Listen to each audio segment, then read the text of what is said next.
Genesis 4:20. Ada gave birth to Yabal. He was the father of those who live in tents and raise livestock. That Yabal meaning is water flow or conduit. I think it describes like what's his duty, because remember, like early time, Cain was described by his character, and Cain named his son same thing, like because he put something meaningful. So at that time, I don't think there is the last name or there is the first name. The difference, only thing is the calling. So you call a person by what his duty, what his job, or what's his main character. So right here, his main character is more livestock or tents. And for livestock, you need what? You need water. You need to follow the water to move the animals around, right? So also, I think someplace you need to place those conduit pipeline to bring the water to the animal, to the fence, within the fence, whatever, to help animals. So I think that his job, what he did, made his name. And that time, livestock, animal, and tents are very important parts. I should say the main support for everyone, because remember, even later, Paul was Paul's job. Paul's job is he make the tents, right? So it's a very decent job. So to live well, they live in a tent. So who supply the tents, who make the tents, and who provide the meat for livestock, that's very important. So kind of like Ada is the beautiful wife, is the adorable, it's the sample, the standard for everybody. So she's kind of more queen type. So definitely her son will have a better choice. So you take the big chunk of the economy parts to in the tribe. So Yabal got two best parts. One is livestock, another is tents. So like a real estate and grocery, I guess.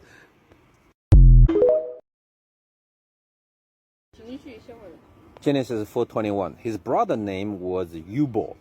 He was the father of all who played harp and flute.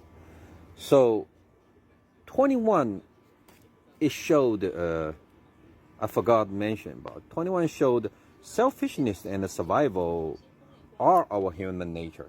Because think about it, Ada, she's a more queen, she has more power, social position, so she gave the best to his own son, right? Own son, biological son. So that make what? Her position, her family position more stable. And same thing, right now everybody, most of the human trend this way.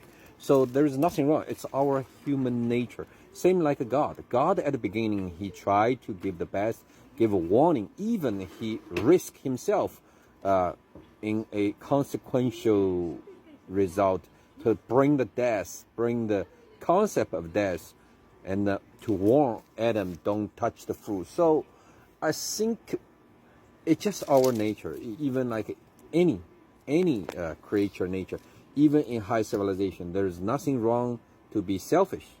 There is nothing wrong to try to survive, try to protect your own people. Matter is because good and the evil combined. So we need to figure out a better way instead of extreme evil, which means the fruit won't exist. It will rotten. Or complete good, the dumb way to die. So the fruit will be rotten also. So sometimes I have to say you need to figure out to be a more kind, like a fox, and be gentle like a tiger, I guess.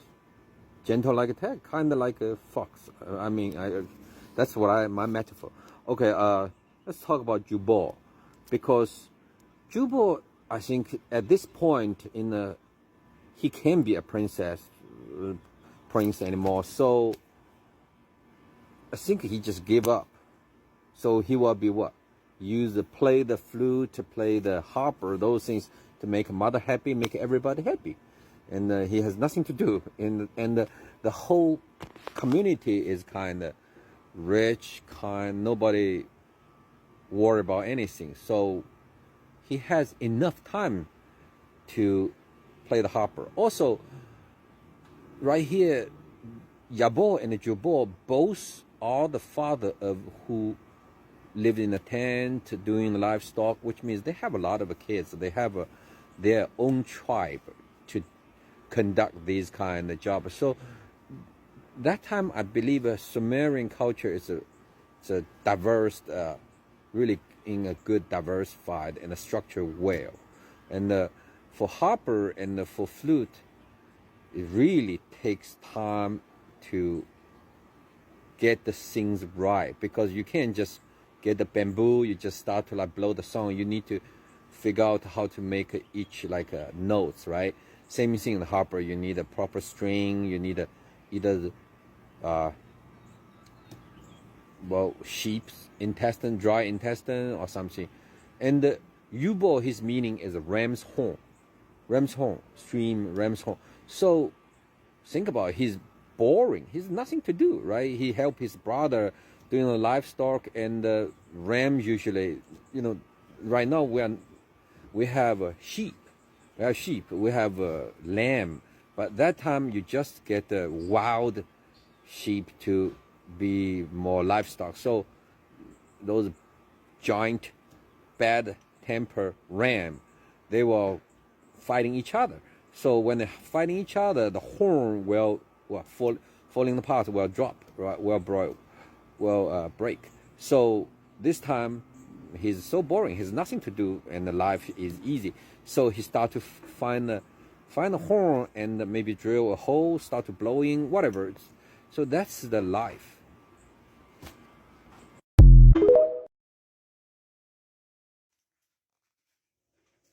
Genesis 4:22.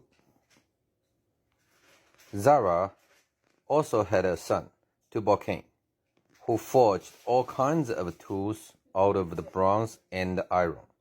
Tubal-Cain's sister was Naamah. Tubal-Cain, it's very interesting. But Tubal-Cain, it sounds like in Hebrew it means like a king's species. Also, I think some explanation says Tubal-Cain means he's a complete king's work.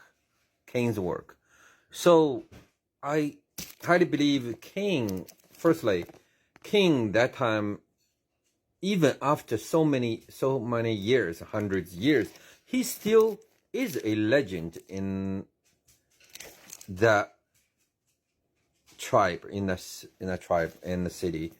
Everybody still remember him. Also, King, his name is Spear, so he may develop spear, may create a certain way of make spears, but Tubal-Cain may have a similarity because the work he do is from bronze and from iron, and he's a very wise person. He picked this business because back that early age, food, living, and how to survive the military force, those are very important things. So the first wife, she got two sons, take over real estate, grocery, and music, whatever that parts, right? And the second wife, she definitely need a certain balance to give them certain power. So I think like what was it, science or high tech stuff, because soldiers need to fight and need to have spears, all the farmers need to iron things, so iron tools. So he's more like same thing. He got a similar power, but for long run, I prefer Tubal King. Yeah. So I think Lamech is balanced. He's a balance between two wives and two sons. And that time, those kind of the battle, the eager for the power, I think is between these families, and definitely have the game. Also, Tubal King has a sister, Nama. Nama name meaning is a pleasant, just a happy girl, because she doesn't need to do anything. She's a princess. She's a cute girl, and doesn't need to worry about anything. So, just Nama. But actually, I think in the Bible said Nama is Noah's wife, and there is certain character, certain interesting description about her character, but we discuss later. At this point, Nama just happy. She doesn't have much rules, or doesn't have much. Nothing can really harm her, because three brothers or power. Father is the king or is the chief, and she's a princess. So that's Nama.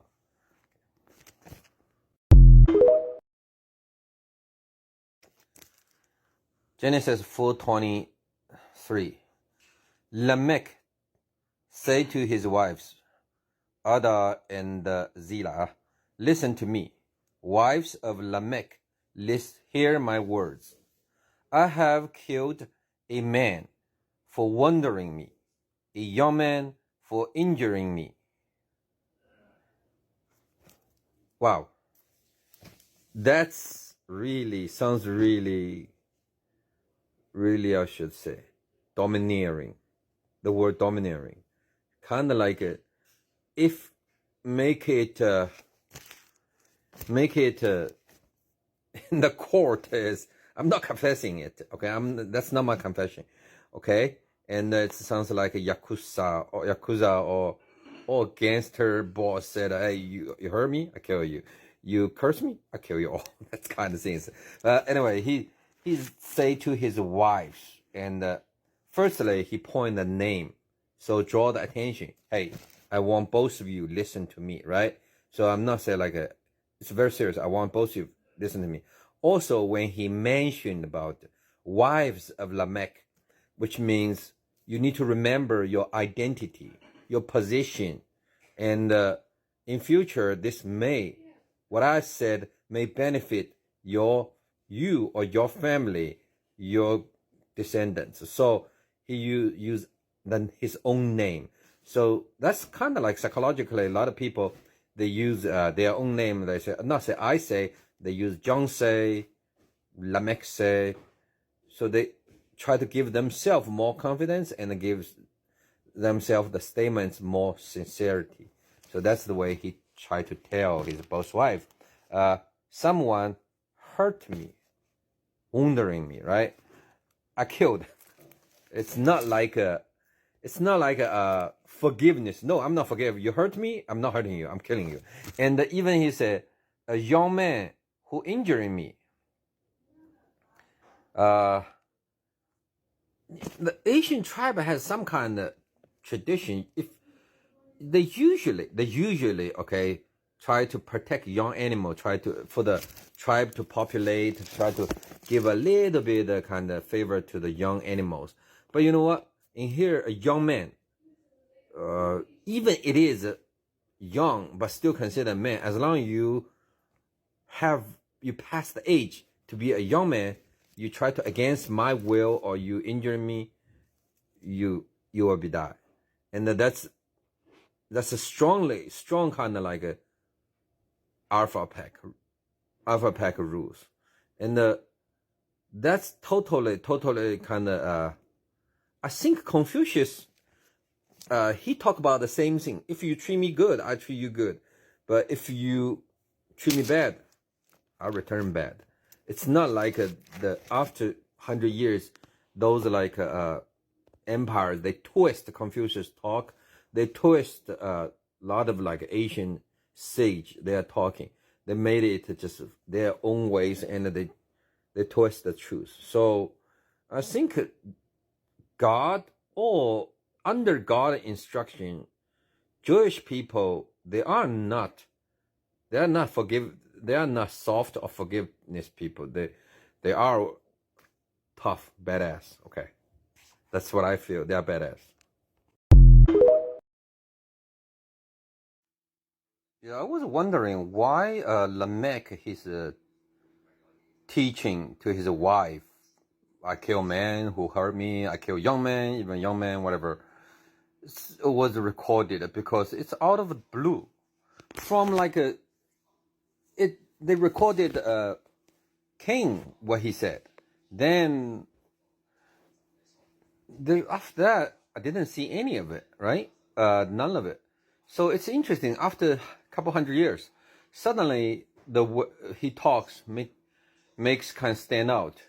I checked the Sumer, those bricks. They only recorded like king how many years ruled, 280,000 years, 300,000 years, whatever, all kinds of king ruled. So it didn't say much thing about the king. So I guess that's the Lamech, what his something he did during that time is made him very proud of, or made him kind of stand out in front of everybody. So it sounds like before you die, you call your wife to the bed, to state out who I am. And yeah, or just young, I don't know. It's just totally out of blue, really out of blue, because Lamech, he is the father of a dance, music, metalwork. So think about it. What kind of genius has the capability to have he has a math, geometric, he has metalwork, which means he knows like the chemistry, right? And he know knitting, supply, and all the calculation, music, math, and he's an artist. So he's kind of like a left side, right side, both side brain is well developed. I think probably that's wisdom fruit. But the word he said, someone hurt me, I kill someone hurting me, and well, it's plus high interest, right? Over defense, and even a young man I killed. So his temper or his character is very, I'm not saying impulsive, but it will be really, I don't know, should I say it's a very domineering. Only word I can use is domineering, or Yakuza big boss. That's all I can say. Yeah, Yakuza over boss. Some people, in the Bible or some church talk about, say, oh, because actually this sentence you should translate different meaning.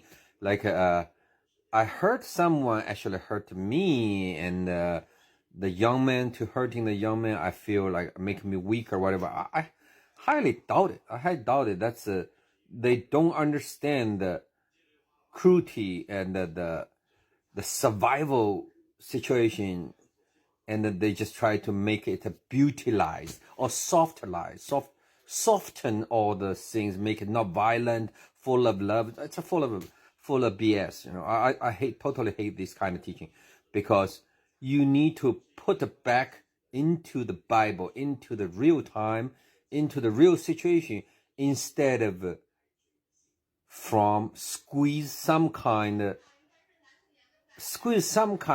sugar cane for people. I still believe a lot of teaching are sugar canes or sugar pill. In the psych ward, they give those give those kind of patient sugar pill. They think it's good. It's believed it is good to cure your issue, but actually, it's just a sugar pill. So I totally despise sugar pills.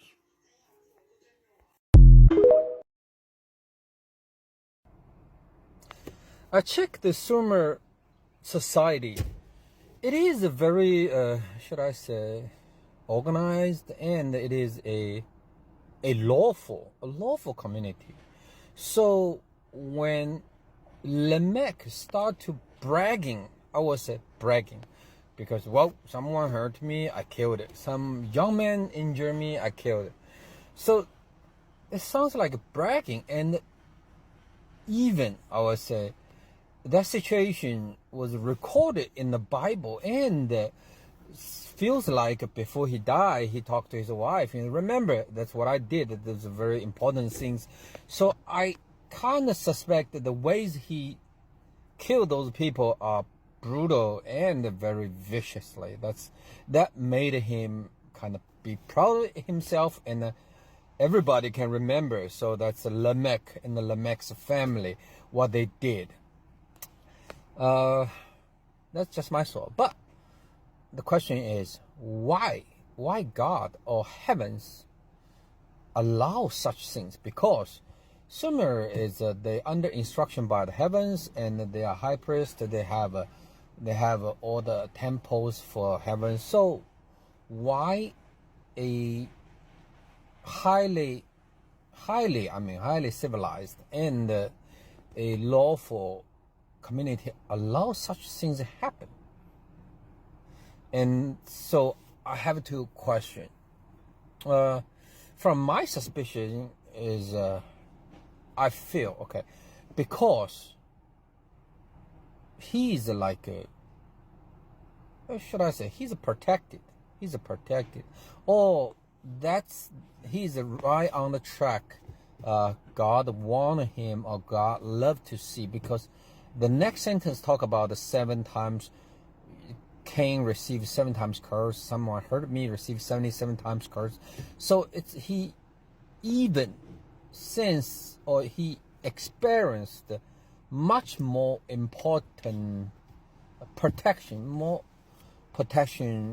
on him. So that's what I believe. I believe Cain tried to tell. And back to what Cain capability he has is, he has